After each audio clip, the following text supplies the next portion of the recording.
Everybody. So today is that terrorism and counterterrorism talk that we're going to have. We've already talked about insurgency. We did that on Monday.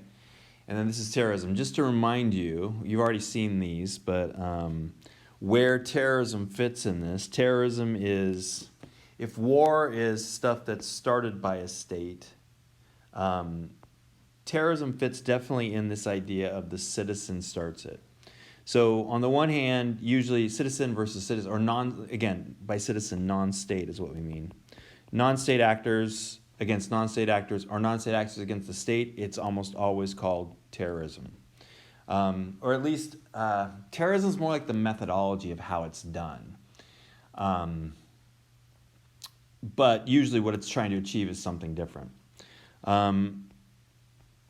So we talked about this, and again, I really want to highlight this idea that terrorism is a methodology. It's, in a way, it's fairly simple to understand in the sense that it's a way of achieving some goal.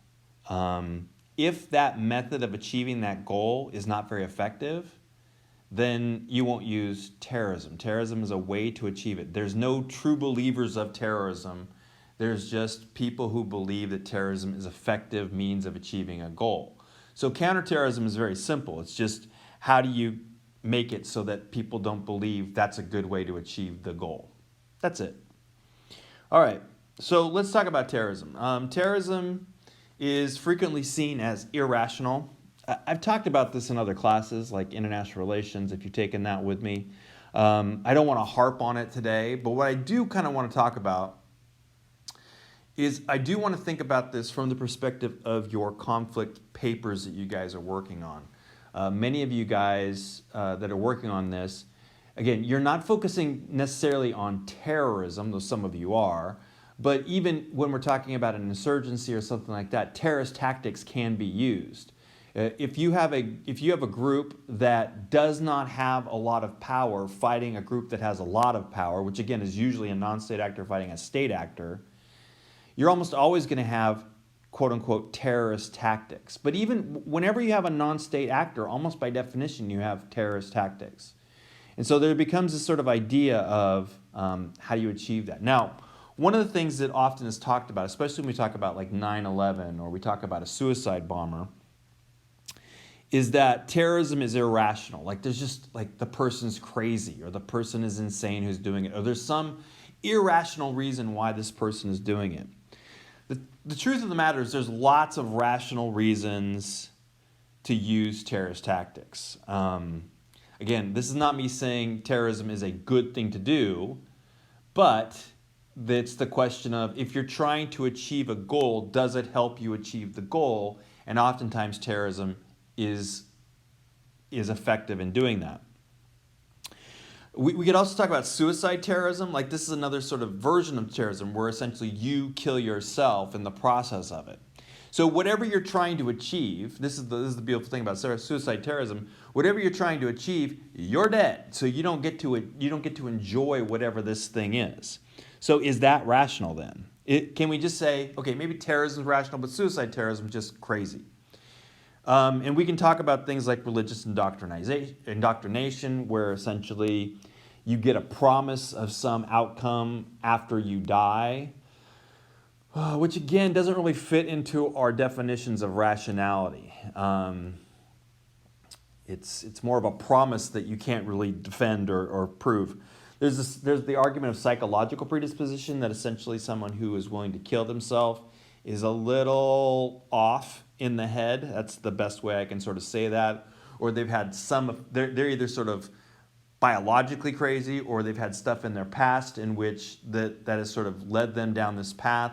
But it's not a rational thing any more than, being afraid of flying might be a rational thing per se.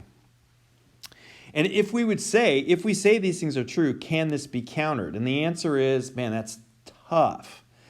Here we could talk about moderate or more moderate, supporting moderate Islamic leaders or moderate religious leaders or whatever. But that's tricky. And this is there's really not much you can do at that point. So if it's irrational, there's not much you can sort of do about it other than try to eliminate those people who might be predisposed to do this.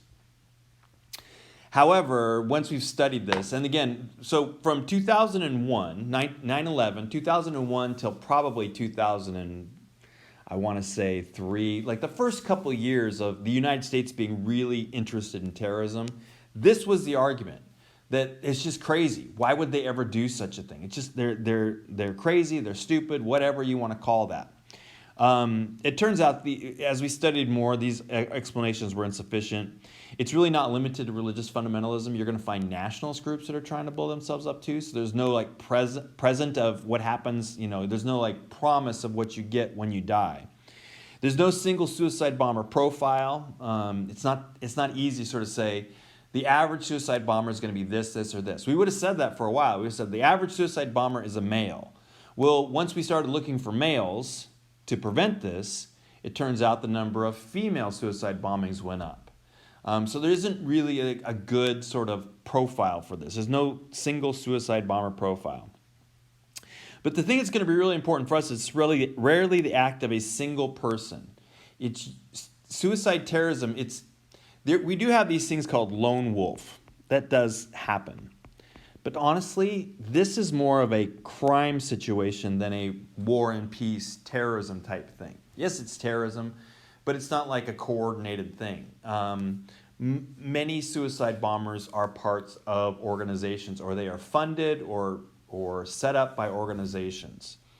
And that's kind of what we want to look at here. And we're going to start with this guy named Robert Pape.